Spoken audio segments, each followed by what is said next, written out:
Hello my dear student, welcome you here in this lecture number 90 for that topic hydrocarbons.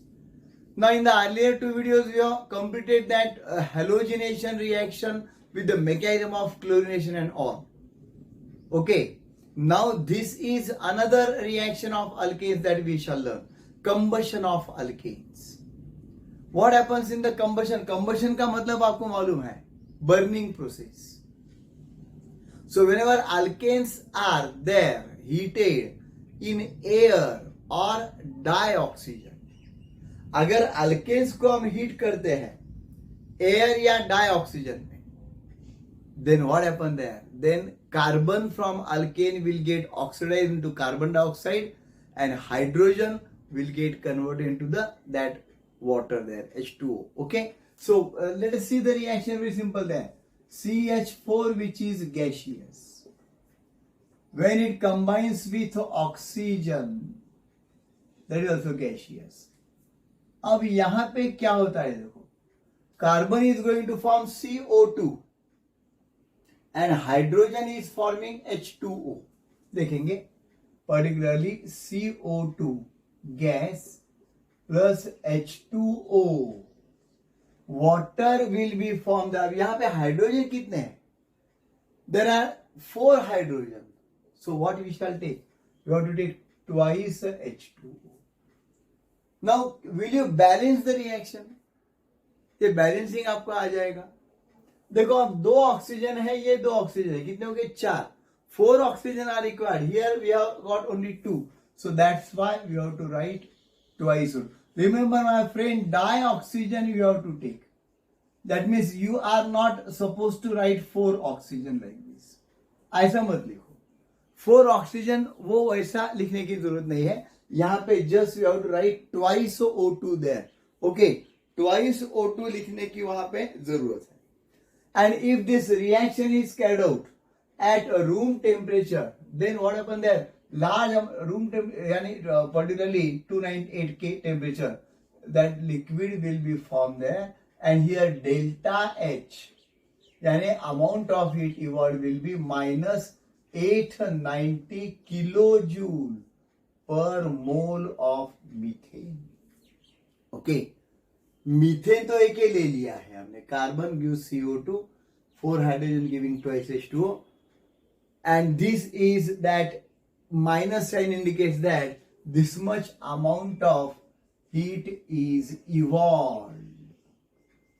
इतनी heat evolve होती है. अगर 1 मोल हम लेते तो थर्मोडायनेमिक्स में आप लर्न करेंगे, इसे थर्मोकेमिकल इक्वेशन कहते हैं. Isn't it? 1 मोल से इतनी आ रही है. अगर ये हम 1 मोल यानी 16 ग्राम हो गया मीथेन का, तो कभी कभी पूछा जाता है what amount of heat will be generated, evolved by burning 80 gram of methane. तो वो थोड़ा ट्विस्ट हो रहा है. मैं अभी थर्मोडायनेमिक्स का न्यूमेरिकल बोल रहा हूं आपको. बाय बर्निंग और by carrying out combustion of 80 gram of methane, what amount of heat will be generated. तो 80 ग्राम यानी कितने मोल हो देखना चाहिए. ये पर मोल है. पर मोल यानी 1 मोल मीथेन कितना आता है? 1 मोल मीथेन यानी CH4 है. सो CH4 का मोलर मास कितना आता है? 16 ग्राम. 12 हो गए कार्बन के, 4 हो गए 4 हाइड्रोजन के, इट इज 16 ग्राम. 1 मोल का मास इतना है. तो 16 ग्राम से अगर हमको मिलता है माइनस 890 किलो जूल, तो 80 ग्राम से कितना मिलेगा? So minus 890 into 80 divided by 16, यानी वो 5 मोल है. तो माइनस 890 इंटू 5 मोल, तो कितना आता है? 5 into 0 5, 45 isn't it? Minus 455 kilojoule. Okay, that will be the correct answer.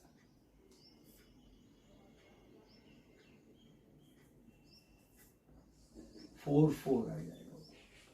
4450 kilojoule. Okay, तो अच्छी तरह से समझ लो. तो ये थोड़ा सा मैंने वहां पे मोड़ दिया इसको थर्मोडायनेमिक्स में, क्योंकि वहां पे क्या होता है दोस्तों, if such type of numerical is asked there, then you need to write the equation first. Correct equation अगर लिखेंगे तो ही आपको वो आंसर आएगा, क्योंकि कितने मोल लगने वाले हैं पर मोल है तो कितने मोल के लिए आ रहा है ये हमको इक्वेशन से समझने आ रहा है. अब यहाँ पे 1 मोल लग गया, पर कई कई जगह पे ज्यादा मोल भी लगते हैं अल्केन के. So this is the reaction with that methane. Similar you can write with ethane also. Suppose it is required to be asked for butane. Butane के लिए आप क्या लिखेंगे? C4H10 यानी ब्यूटेन. ये भी गैस ही है. ओके, तो यहां पे ऑक्सीजन को तो बैलेंस ही करना पड़ेगा. We need to balance the dioxygen. Okay, अगर C4H10 हमको एक ही लेना है, 1 मोल से ही लेना है, then let us balance the reaction. What will happen there? We will get 4 molecules of CO2 gas plus अब 10 हाइड्रोजन है. 10 हाइड्रोजन यानी 5H2O. 5H2O will be formed. समझ में आ रहा है? C4 के 4 कार्बन डाइऑक्साइड, 10 हाइड्रोजन के 5H2O, that I have written there. 5H2O are formed. अब ऑक्सीजन कितने लगे देखो, 4 into 2 is 8. 8 and 5 13. अब ये ऑड आ गया. यानी कई बार स्टूडेंट्स क्या गलती करते हैं, 13 आते तो 13 ऑक्सीजन लिख देते. 13 कैसा आ गया? 4 into 2 that is 8. 8 and 5 that is 13. But whenever odd number is there, don't write like this. This is wrong because we are using dioxygen, my friend. We are not using nascent oxygen. So अगर dioxygen use कर रहे हैं तो ये लिखना गलत है. समझ में आ रहा है? बहुत ही सिंपल है माय फ्रेंड. अब क्या होता है देखो, particularly 13 oxygen atoms I have written there. तो हमको इसलिए क्या करना है, 13/2. सिंपल है. 13/2 के तो उसका मतलब ये 2 कैंसिल हो जाएगी and we will get 13 oxygen atom. It is balance perfectly.